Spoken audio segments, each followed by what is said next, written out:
Alors bonjour, donc là je vais vous faire cette vidéo un petit peu sur la ferme des colibris pour vous montrer une journée type de récolte, notamment de légumes racines. On va récolter beaucoup de carottes et on va rester sur cette problématique des carottes pour faire un petit peu un bilan de la saison et vous montrer les différentes variétés que je cultive, voir comment je procède pour les récolter, le standard de qualité qu'on nous demande en fait. Et puis aussi les gros soucis que j'ai là, notamment avec les rongeurs. Voilà. Et puis donc on a toujours voilà, Sirius, on a toujours un spectateur à sabot, quelques carottes abîmées qu'on lui laissera, quoi. Mais là il faut faire attention parce que un cheval fjord, c'est un cheval qui normalement vit dans les contrées froides où il y a une nourriture peu riche. Donc en fait quand on leur donne des carottes, c'est un élément très riche, on peut facilement les rendre malades et leur donner de la fourbure. Alors qu'est-ce que c'est que la fourbure? La fourbure, c'est un empoisonnement du sang parce que le foie ne fait pas son travail en fait pour éliminer les sucres. Voilà. Et c'est une sorte de problème d'excès de nourriture en fait pour les chevaux. Et donc si ça arrive, la seule solution c'est la diète et le travail en endurance. Et je sais que mon Sirius il a eu ce problème là il y a 3 ans. Ça m'a fait très peur. D'ailleurs, on lui a donné un produit là, un produit vétérinaire où le vétérinaire m'a dit jamais il sera consommable par l'humain en fait. Tellement le produit est rémanent et fort. Alors je sais pas ce qu'on lui a administré, mais bon, toujours est-il qu'il s'en est sorti, il est bien. Alors là, on peut lui donner des carottes parce qu'il n'y a pas beaucoup d'herbe. Les conditions météo sont pas extraordinaires cet hiver. Mais là, dès que l'herbe va repousser, les carottes, c'est fini. Et puis, il va reprendre le travail dans les champs. Là, on n'a pas mis le licol, j'ai pas attelé Sirius depuis octobre. Donc c'est la grosse période de calme. Mais déjà, là, il est isolé des 2 autres chevaux. C'est lui qui va reprendre le boulot. Et puis on verra si on peut atteler les autres vers voilà. Alors là, on va commencer par cette variété de carottes là que je récolte là depuis 2 mois à peu près. Voilà. Donc c'est des longueurs de butte de 50 mètres. Et donc là, on va commencer par les carottes jaunes du Doubs. Alors vous allez voir comment j'opère. Donc je prends. Alors ça c'est une bio-bêche, voilà. Et puis il y a des grelinettes aussi. L'idée c'est en fait d'avoir des bêches qui soient larges pour gagner du temps en fait pour brasser la terre, pour pouvoir écarter les carottes. Donc vous allez me voir faire. Alors je me présente comme ça. Voilà. Alors, il faut positionner la bêche à peu près 8 cm de la ligne de carotte. Voilà.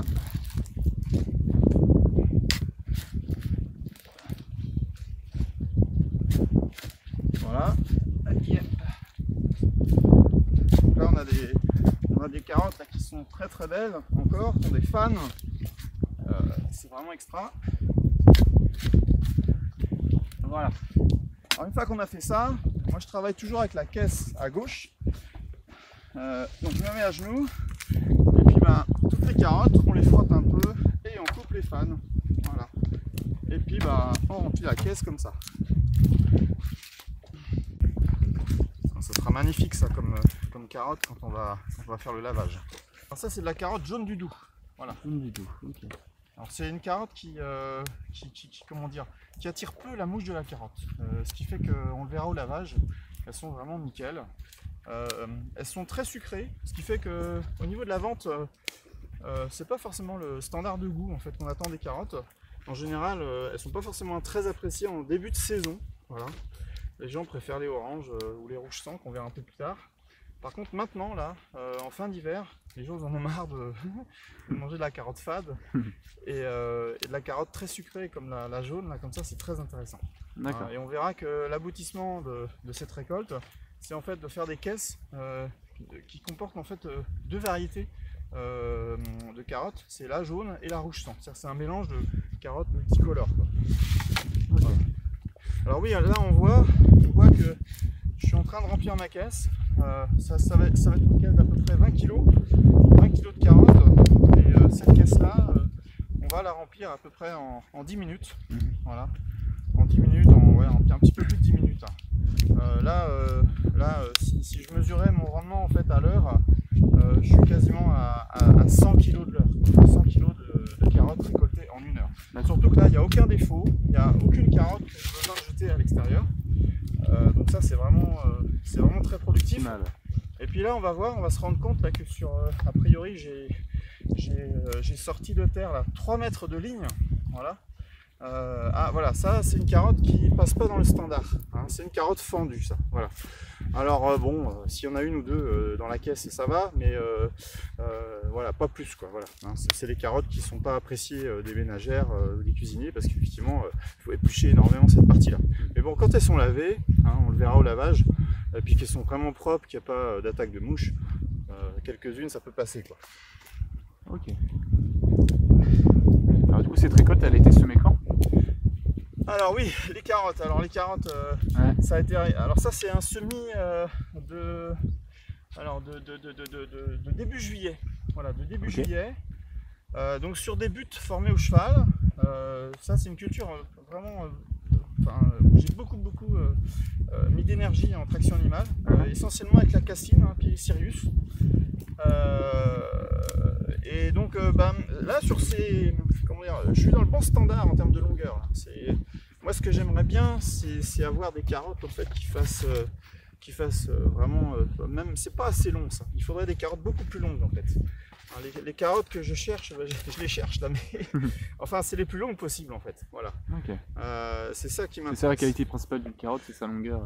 C'est pas sa qualité principale, mais moi c'est ce que je cherche. Et alors le souci quand même que j'ai sur mes terres, c'est que je laboure pas, et du coup j'utilise que les chevaux, sauf quand même en début de saison où j'utilise les tracteurs pour faire le premier passage avec une forme de sous-solage. En fait j'utilise un cultivateur. Et le problème c'est que finalement j'ai toujours en fait, je griffe pas en dessous de 20 cm en fait de profondeur, que ce soit avec le tracteur ou le cheval. Et donc en fait autour de 20 cm de profondeur dans mon sol, il y a une forme de semelle de labour que les carottes ont du mal à percer en fait. Voilà.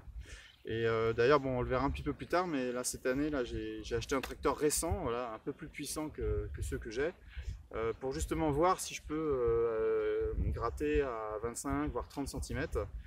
C'est du sous-solage, voilà. Et puis après à voir si la technique fonctionne, à voir si je pourrais le réaliser en traction animale avec le polynol et avec la paire de chevaux, parce que là il faudra un peu plus de puissance. Puis moi je me souviens que quand j'ai passé la sous-soleuse 2 fois là sur ces buttes, j'en ai chié. J'en ai chié, c'était hard, hein.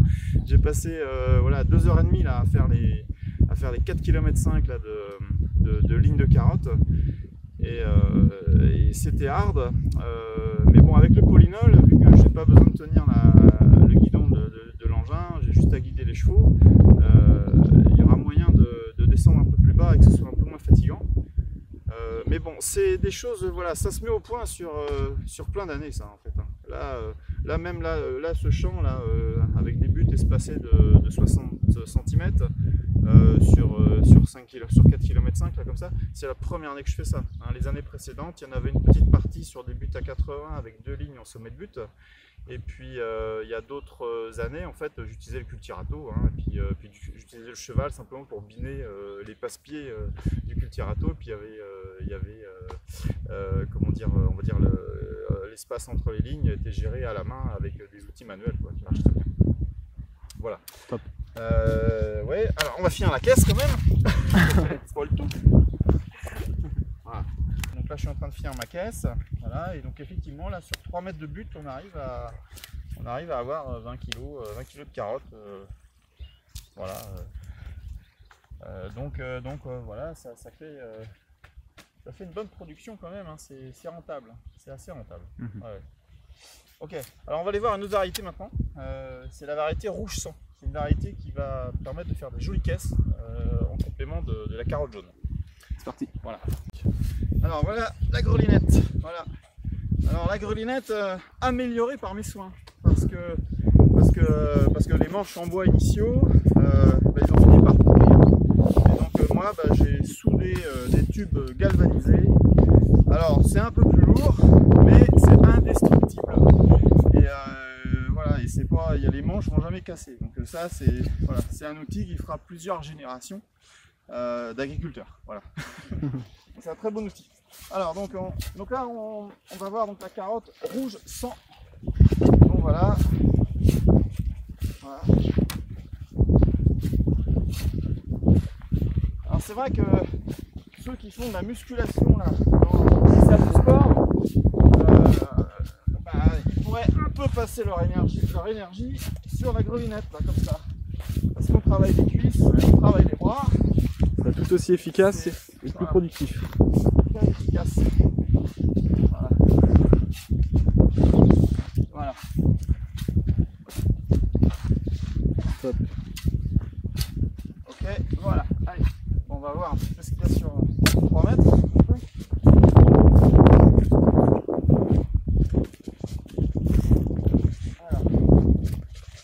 Alors ça c'est... Voilà, alors c'est des carottes rouge sang. Hein. Alors c'est au lavage hein, qu'on verra comment elles sont magnifiques. Alors voilà, ça c'est le genre de carotte qui a eu un souci parce que finalement le sous-solage n'était pas assez performant pour moi. Du coup la carotte elle n'a pas pénétré très profond, elle s'est limitée à 15 cm et en fait je les ai semées beaucoup plus tôt celles-là. Hein. Je les ai semées le 20 juin si ma mémoire est bonne. Et le 20 juin, c'est très tôt dans la saison pour faire des carottes d'hiver. Donc ça veut dire que je savais que j'allais avoir des grosses carottes. Mais c'est intéressant de semer le 20 juin si on a vraiment bien sous-solé.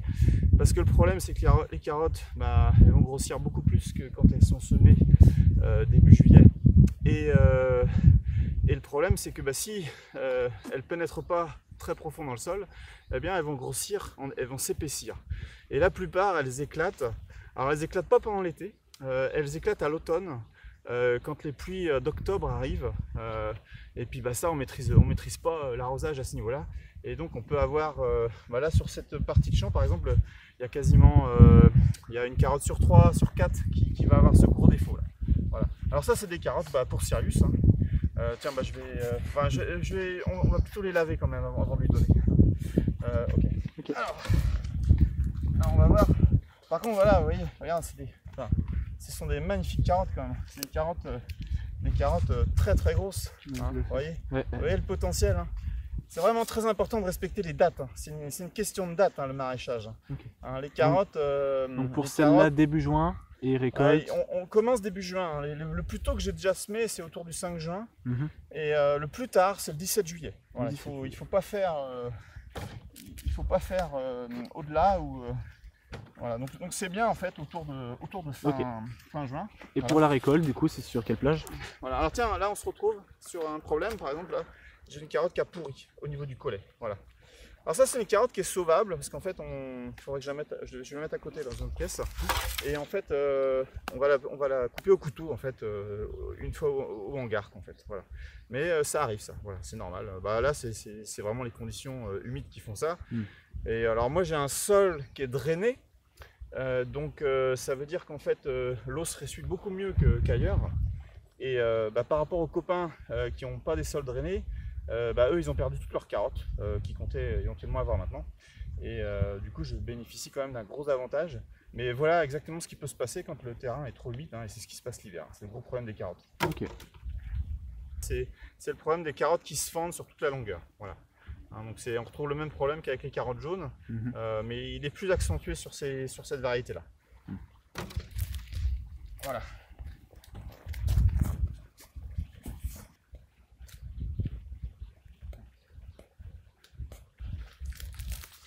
Ah, Lyon, Soleil, il faut en avoir. Lyon, c'est un sacré monstre ça. Hein? Voilà les carottes biologiques. C'est des carottes radioactives. Hein? Ben non, c'est bio. Mais bon, ça c'est trop gros, c'est trop gros. Alors ça c'est une carotte à chevaux. Voilà, on dit que c'est une carotte à chevaux. Mais attention, hein, pas au printemps, hein, à cause des risques de fourrure. Hein. Ouais. C'est seulement pendant l'hiver un petit peu. Mais ouais, c'est impressionnant quand même. Hein. C'est vrai que je crois que c'est ma plus grosse carotte de la ferme. Bon. Bon, mais enfin, excité. Pas pour les familles. Voilà. Alors, on voit aussi là que dans la manière dont je travaille, je travaille avec un certain rythme. Alors, le maraîchage, c'est vraiment excessivement exigeant sur le plan physique, parce qu'on n'a pas le droit d'être lent. Voilà, et ce qui fait que les gens qui pensent qu'ils vont trouver dans le maraîchage des conditions plus sympas qu'à l'usine en termes de rendement, ils se trompent en fait, hein, parce que ici c'est comme à l'usine, sauf que bon, on a notre plafond, c'est le ciel, mais en fin de compte les logiques de travail, de vitesse, de recherche, d'efficacité, elles sont permanentes, quoi. Et on n'a jamais fini de progresser dans ce domaine-là. Voilà. Mais bon, c'est quelque chose qui est valable partout sur la planète, parce qu'on est en concurrence avec des machines, on est en concurrence avec des systèmes qui font que les prix des denrées végétales sont très bas. Voilà, j'en ai une deuxième, même principe, des tubes en galva à la place des tubes en bois, à la place des manches en bois. Alors, donc là, c'est la variété nantaise. Voilà.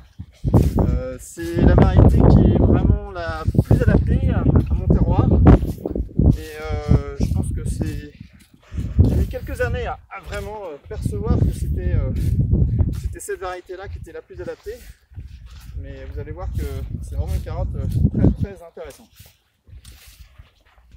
Ça, il faudrait que je le mette en accéléré. Je trouve la touche. C'est bien parce qu'il y a un peu de dégâts avec les souris. Et ça permettra de monter un peu. Voilà. Et après, voilà, ça c'est une belle carotte. Ça c'est joli, ça, c'est bien. Légèrement fendu en bas, mais la crevasse c'est pas excessive, ça va. Mais en termes de longueur, de gabarit, c'est pas mal, hein. Mais moi j'aimerais bien 5 cm de plus. Ouais, ça serait vraiment le top. Bon, il y en a quelques-unes dans le tas, mais voilà. Voilà, ça c'est une carotte fendue, voilà, c'est pour les chevaux. Voilà. Donc, ce qui va permettre de casser cette fameuse couche qui a 15-20 cm, c'est un tracteur plus puissant qui peut aller plus profond. Ouais, en fait, voilà, il va falloir alors dans l'idéal, si je me projette dans quelques années, quand ça sera possible vraiment avec le cheval, quand ça sera au point, il faudrait que j'ai une paire de chevaux qui tire le polynol, et sur le polynol, on mettra en fait deux dents de sous-solage de chez Promata. Là, ça marche très bien, ça. Et ça permettra de travailler en fait le sol, de sous-soler exactement là où on va semer la carotte. C'est-à-dire ça permet de sous-soler exactement sous le légume. C'est ce que j'ai fait d'ailleurs cette année, enfin l'année dernière avec ces carottes-là, mais c'était avec la cassine. Donc en fait, il n'y a que mon poids en fait qui permettait de permettre l'enfoncement de l'outil dans le sol. Et donc c'est fatigant, il y a certaines parties de ligne où j'ai peut-être pas appuyé aussi fort que je voulais. Et donc c'est pas forcément régulier. Et je pense que c'est ce qui explique en partie qu'il y a des endroits j'ai des carottes très longues et d'autres endroits c'est moins long. Mais avec le polynol, hein, parce que j'ai travaillé avec le polynol avec ce sous-solage il y a quelques années. Avant que les talons arrivent en fait, c'est ça le problème. Les talons ont foutu le bordel dans mon troupeau et du coup j'ai dû changer de paire de chevaux en fait pour travailler et j'ai pas mis au point les choses comme il fallait là. Donc là il faut que je retravaille ça. Mais à l'époque quand je travaillais le sous-solage avec le polynol, j'avais un travail très régulier parce que finalement c'est le poids du polynol qui faisait que l'outil s'enfonçait. Voilà. Et les chevaux étaient bien puisqu'ils étaient en paire, donc ils étaient ensemble. Et des chevaux qui travaillent ensemble, c'est des chevaux heureux. Voilà. C'est des chevaux qui sont contents d'être ensemble. Voilà. Plus on peut travailler avec des chevaux groupés, mieux c'est, quoi. Voilà. Après c'est bien aussi de travailler avec un cheval seul, mais les chevaux en paire c'est vraiment intéressant. Donc ça c'est l'idéal, mais comme j'ai pas le temps de mettre au point ça, pour plein de raisons, voilà, on court après le temps, hein.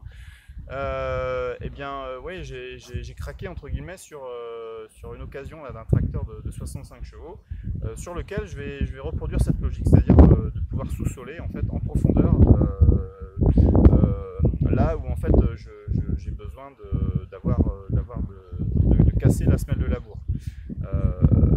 Donc je vais voir ça cette année, quoi, et puis peut-être l'année prochaine, parce que je pense que je ne serai pas au point sur les 2-3 prochaines années avec le cheval.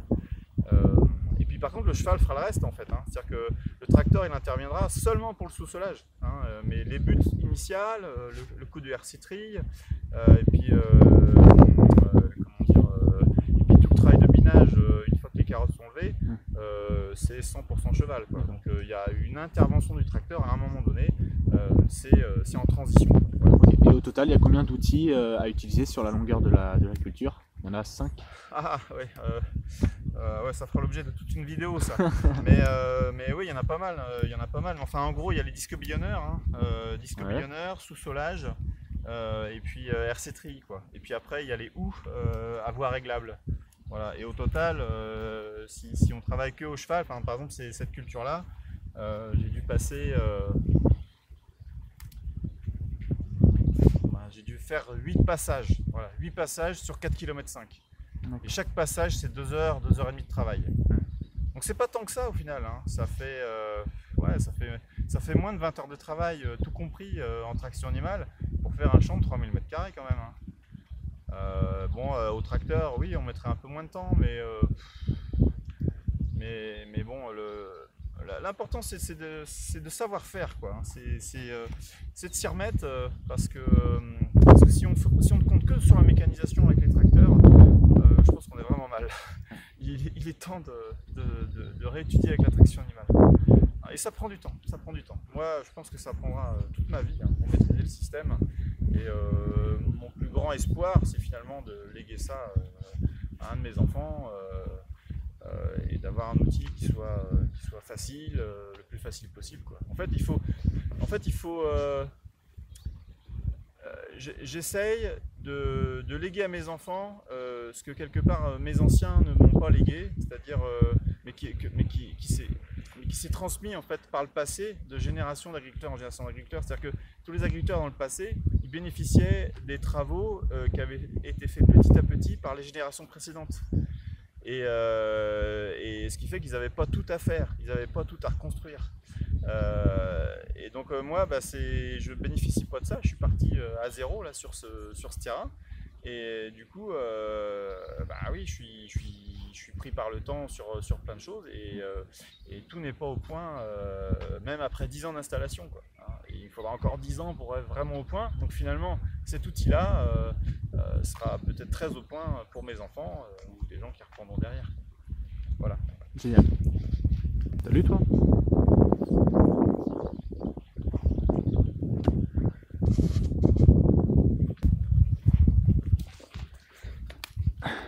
Ouais. Elle est belle celle-là. Ah, tiens, regarde. Voilà, ça c'est de la carotte. C'est ça qu'on veut. Ça c'est de la carotte. Voilà, ça c'est l'objectif. Voilà. Voilà. Ah bah c'est sûr que oui, il y a du travail en amont, quoi, hein, pour avoir ça. Et là c'est que mes petits bras et puis aussi la force de Sirius quand même, hein. Alors pour la culture des carottes comme ça, alors il y a le travail de la terre aussi, il y a le fait d'amender la terre, de la nourrir avant de la travailler. Du coup, comment ça se passe l'amendement? C'est avec du fumier, c'est avec du... Alors, la matière organique. La carotte n'est pas une tête de culture. Pas une tête de culture. Alors ce qu'on appelle les têtes de rotation en fait dans les cultures, c'est les cultures qui vont demander le plus d'azote, hein, et le plus d'éléments minéraux, mais à proximité de la surface du sol. Donc parmi ces cultures, on va rencontrer les pommes de terre, les poireaux, les betteraves, les cultures qui en fait ont en général un gros volume de feuilles. Les choux, ça peut faire partie des têtes de rotation de culture. Les céleris, ça demande énormément d'azote pour bien démarrer. Donc le principe, c'est que ça va être dans les rotations, ces légumes-là vont prendre en fait le compost, enfin les éléments du compost quand il est déposé au sol en tête de rotation de culture. Donc ça veut dire que ces plantes-là vont surtout consommer finalement l'azote en surface. Mais par contre, ils vont peu toucher finalement à ce qui est en profondeur. Et donc la carotte, ça vient après. C'est-à-dire que la carotte, on ne met pas d'amendement sur la carotte, il n'y a pas besoin. c'est-à-dire que ça va plutôt consommer les reliquats finalement des cultures des années précédentes. Et vu que c'est un légume racine, au même titre que le panais, ça aère le sol. Voilà, ça va aller chercher les minéraux en profondeur. Et du coup, il n'y a pas besoin d'amender. Voilà. Et après les carottes, eh bien, en queue de rotation, on va dire, eh bien, il y a les oignons, il y a les échalotes, et puis il y a les légumineuses. Parce que les légumineuses sont capables d'apporter eux-mêmes l'azote dans le sol. Donc ça veut dire que pour les carottes, voilà, il n'y a pas besoin de compost. Hein. Mais bon, la réalité sur ma ferme, c'est que, bah, on le verra la semaine prochaine, hein, je monte cette direction-là, mais c'est parce que la semaine prochaine, il y a du fumier qui arrive sur ma ferme, d'un centre équestre. Il y a au moins 85 tonnes de fumier. Puis on verra cette année là, comment je le brasse, ce que j'en fais, comment je l'épand, comment je le transforme en compost. Voilà. Génial. Et moi, je cherche à amener dans le sol du compost, puisque ce qui m'intéresse, c'est qu'il y ait de l'humus dans le sol, de l'humus en surface, parce que c'est les vers de terre qui captent les éléments en profondeur du sol pour les remonter en haut. Et les vers de terre, qu'est-ce qu'ils font? Ils viennent chercher en haut l'humus, voilà, ils viennent chercher à manger. Donc plus on leur donne d'humus, plus les vers de terre font le boulot de ramener les éléments de profondeur du sol vers la surface. Et puis c'est intéressant d'apporter du compost qui vient d'un centre équestre, parce qu'en fait les chevaux de ce centre équestre, ils mangent du foin qui correspond à de l'herbe en fait, qui a capté des éléments minéraux sur une surface de 20-30 hectares. Comme il y a 20 ou 30 chevaux dans le centre équestre, je bénéficie d'une partie de ces oligo-éléments qui sont contenus dans l'herbe et qui, transformés par les chevaux en fumier, en fait, vont pouvoir me restituer des éléments dans mon sol. Hein. Mais ce qui m'intéresse le plus, c'est surtout la création d'humus dans un tas de compost qu'il faut protéger du lessivage, donc il faudra le couvrir d'une bâche, et puis il faudra surtout l'aérer. Et bah là sur la ferme, j'ai une petite mini-pelle qui me permet de l'aérer. Et puis là, bah, tout récemment, j'ai acheté un épandeur de compost qui est compatible avec un petit tracteur, et théoriquement il serait peut-être compatible avec les chevaux. Mais génial. Ça, c'est quelque chose qui sera mis au point sur plusieurs années.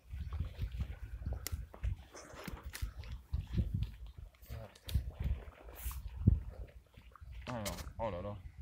Ah oui, alors là on voit les dégâts des souris. Voilà, on va en parler de ça. Hein. Ça va être vraiment c'est le gros souci. Alors là j'ai une petite attaque en fait, mais enfin on voit les dégâts. Les dégâts sont énormes. Hein. La carotte elle va être longue comme ça et elle est bouffée. Il reste juste l'épaisseur de la peau en fait. Là il reste rien. C'est impressionnant. Ok. Bon, ouais. Alors voilà, donc là j'ai fini de retirer 4 mètres, 5 mètres de ligne de carotte. Là. Bon, après c'est en bout de champ, donc c'est peut-être pas représentatif exactement de ce qu'il y a au milieu. Mais enfin quand même, donc là on voit que c'est les plus petites carottes, hein, donc il faudra un peu plus de longueur de butte en fait pour remplir la caisse. Par contre il y a quand même quelques carottes dont je peux être fier, et c'est ça l'objectif en fait. Hein, il faudrait que toutes les carottes soient un peu comme ça. Donc ça c'est la recherche du maraîcher, du professionnel. Alors pas forcément du jardinier, de l'amateur. Hein. Voilà. Parce qu'après des carottes comme ça c'est très bien aussi, hein, c'est très bon. Voilà. Alors pour finir sur cette partie là dans le champ de carottes, voilà, je vais vous montrer le gros problème que j'ai découvert la semaine dernière en fait. Tout ça c'était couvert de filets anti-insectes, hein, on les voit là. Et en fait, sous les filets, j'ai vu qu'il y avait énormément de dégâts à cause des souris, voilà. À cause des mulots. Hein. Et en fait, c'est assez récent que j'ai vu ça. Donc là, par exemple, on voit là que là, il y en a vraiment. Là, il y a des dégâts. Là, on voit les galeries. Voilà. Donc du coup, j'ai pris la décision d'enlever les filets anti-insectes, parce que de toute façon, maintenant, on est au stade de la récolte. Donc il y a peu de chances qu'il y ait des vols de mouches et que j'ai des dégâts maintenant à cause de la mouche de la carotte. Par contre, voilà, il y a d'énormes dégâts à cause des mulots. Alors c'est favorisé par les buttes, puisque les mulots vont trouver de la terre et puis vont suivre en fait la butte, et puis sous chaque carotte, ils vont manger par-dessous et puis ils ont une autoroute en fait. Hein, voilà. Et ça, c'est des choses que j'avais déjà entendu parler autrefois. Mais là, par contre, c'est vraiment quelque chose qui est très, très fort cette année. Et donc, la solution, hein, la seule possibilité, par exemple, là, tu vois, on voit bien là, le trou là, de la souris. Voilà, après, la carotte était un peu mangée. Hein, donc, ça, c'est une carotte qui est perdue. Là, il y a énormément de.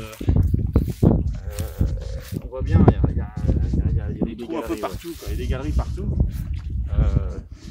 Donc là, en fait, j'ai enlevé les filets. Et puis, ce qui est marrant, c'est que le lendemain, c'était un jour de tempête un petit peu. J'ai vu des buses, des faucons cresserelles qui étaient autour du champ. Et je me suis dit, ça, c'était ce que je recherchais, quoi. Hein. Je voulais que les prédateurs viennent dessus. Donc ça veut dire que c'est quelque chose à penser, ça, pour l'année prochaine. Parce que là, les dégâts, quand même, qu'il y a dans le champ de carottes, je pense que c'est de l'ordre de 2000 € ou 3000 €, hein, facilement. Donc ça justifie d'agir quand même, hein, et de faire quelque chose. Hein.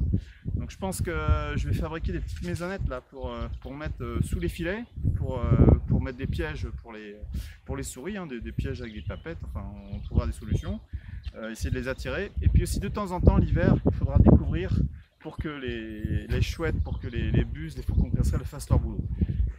Parce que là, j'ai donné le gîte et le couvert, comme on dit. Et ça, c'est pas l'idéal. Et alors bon, après, voilà, il y a eu beaucoup qui ont été récoltés de carottes, hein, donc, mais quand même, hein, ça fait beaucoup de dégâts et c'est dommage pour l'énergie qu'on met quand même dans cette culture. Quoi. Voilà. Et là, vous voyez, Mathieu, voilà, c'est mon salarié. Et là, on est en train de faire en fait des caisses de carottes. Donc, dans les caisses en bois, en fait, on range les carottes qui sont jolies. On met les carottes qui ont des petits défauts en fait dans une autre caisse et puis on les traitera un petit peu plus tard. Voilà.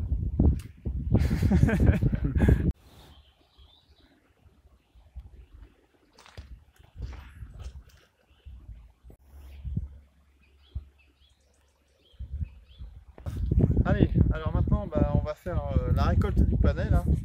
Voilà, on est l'après-midi, on a 2 heures pour finir les récoltes, charger le camion, aller à Saint-Nazaire. Ça va se passer assez vite. Voilà. Alors, donc le panais, voilà, on utilise une fourche classique. Et en fait, on retourne la terre comme ça, et voilà le panais. Ça se présente comme ça. Alors, le panais, c'est une belle réussite chez moi cette année. C'est pas tous les ans comme ça. Et là, on a des grosses boules. Alors après, à l'inverse de la carotte, où à la limite on chercherait des carottes assez grosses, assez longues, le panais, un panais qui explose comme ça, qui est très gros comme ça, c'est pas forcément l'idéal. Ça, c'est mieux. Ça, c'est déjà mieux. Et l'idéal, c'est qu'il soit très, très conique en fait. Un cornet de glace. Mais bon, après, c'est pas facile de du panais. Alors on fait comme ça. Alors on suit pour repérer en fait où est la ligne. Puis on retourne. Hein, on retourne et puis on retourne la terre. Et finalement, c'est des récoltes, les légumes racines où regarde les vers de terre. c'est énorme. J'en ai vu partout. Voilà, c'est vraiment des gros trucs. Hein. Okay. Voilà. Donc c'est vrai que c'est le secret, hein, d'un beau potager. Hein. C'est les vers de terre. Voilà. Oh, d'ailleurs, j'ai peur que je lui ai mis un coup de fourche. Merde. Ouais. Bon courage. Voilà. J'espère qu'il s'en sortira. Bon, sinon il sera mangé par une taupe. Hein. Ah ouais, alors ça c'est semé avant les carottes. Hein. Avant les carottes. C'est semé mi-mai en fait en général. Ok. Donc et là c'est pareil, c'est entièrement en traction animale tout ça là. C'est ça. Okay. C'est beaucoup plus espacé que les carottes puisque il y a moins la contrainte des filets. Il n'y a pas de filet sur les panais. Du coup c'est un légume que je réussis assez bien quand même ici. Après on en vend moins que les carottes, hein, en proportion. Moi j'arrive à faire quand je fais 4 lignes de carottes, je fais une ligne de panais quoi. C'est à peu près ça quoi. Okay. Alors c'est la dernière partie du travail, hein, de récolte. C'est la partie lavage. Voilà. Alors ça c'est l'endroit où je lave les légumes. Alors c'est éclairé. En fait c'est récent ça, le fait que je l'ai installé là avec l'éclairage. Et c'est un vrai plus pour l'hiver parce que ça veut dire qu'en fait quand il y a des temps météo défavorables, en fait on peut récolter le plus rapidement possible à l'extérieur et du coup je peux laver le soir ou préparer les légumes le soir. Alors, ça me permet d'avoir un peu plus de temps libre dans la journée si j'ai besoin, quoi. Parce que sinon on passe notre temps finalement à travailler uniquement quand il fait jour en fait l'hiver, et c'est pas toujours le cas avec une vie de famille, quoi. Alors pour laver les légumes, j'ai cette table là ici qui a fait déjà 20 ans chez mes cédants, hein. Et puis ça fait 10 ans chez moi, donc une table qui a au moins 30 ans. Et donc là je vais vous montrer la technique que j'utilise et puis que j'utilisais mes cédants pour laver rapidement des légumes. Alors donc là on a des carottes jaunes, voilà, je prends une caisse comme ça, c'est une caisse de 20 kg, et là il y a deux caisses vides là, sur la table, et je la divise en 3. Voilà. Et, Là, t'en vois. Là, c'est très joli, on va vraiment se rendre compte de la qualité des légumes. C'est vraiment un moment que j'adore, de voir la couleur des légumes qui se révèlent une fois qu'on les a bien rincés. Voilà. Alors là, je vais vous montrer les carottes jaunes, et puis après les carottes rouges. Voilà. Et aussi le panais, quoi, ce que vous allez voir un petit peu. Voilà. allez, ça c'est les carottes jaunes. Nickel. Elles sont super jolies, hein. C'est vraiment magnifique. Et on voit qu'on a très peu de mouches. On n'en a pas d'ailleurs, hein, sur ces carottes là. Après j'ai mis des filets quand même, hein. Ça fait, mais là c'est vraiment de la belle carotte là. Nickel. Alors après on passe aux carottes rouge sang. Voilà.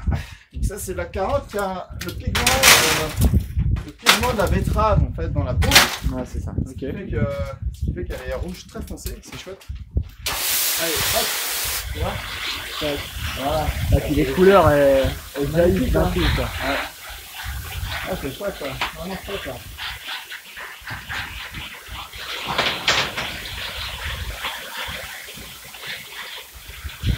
Nickel. Ouais, magnifique. Alors, après, le panais. Ah, la couleur est magnifique. On dirait des fruits de la passion, des fruits rouges. Incroyable. Et donc ça, dans les caisses, là, je mélange ça avec des carottes jaunes, un Ouais. peu de carottes oranges. Et c'est vendu sous l'appellation de carottes multicolores. D'accord. Ok. C'est le principe, hein. Voilà. Tac. Allez, C'est reparti. C'est parti. Et là, oui. Alors oui, c'est vrai que c'est intéressant de laver les légumes le plus près possible du moment où on les a sortis de terre. Parce que si la terre sèche, c'est beaucoup plus long quand même de bien les laver. Ah, c'est exactement. Donc là, par exemple, des panais que tu viens juste de récolter. Exactement, ouais. Et ben là, la terre partie, C'est parti seul. Ouais. voilà, c'est la dernière séquence d'aujourd'hui. Voilà. Alors, si vous avez compris comment on lave les légumes, comment on récolte des carottes, comment même on en produit, eh ben, à vous de mettre les mains dans la terre. Voilà.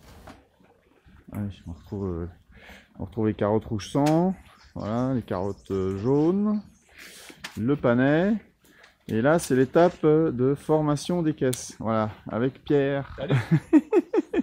Voilà, donc c'est des caisses qui doivent faire 12 kg. Voilà. Tiens, regarde ça. Les Oca du Pérou. Et ça, c'est les Elianthis. Voilà. Et les betteraves, Choja. Voilà. Et les carottes. Et voilà. Et ça, c'est la phase finale. C'est le chargement. Voilà. Tu vois, avec ça. C'est là. Toc. Voilà. Voilà. Ah, c'est beau. C'est beau. Chouette. Hein. Ouais.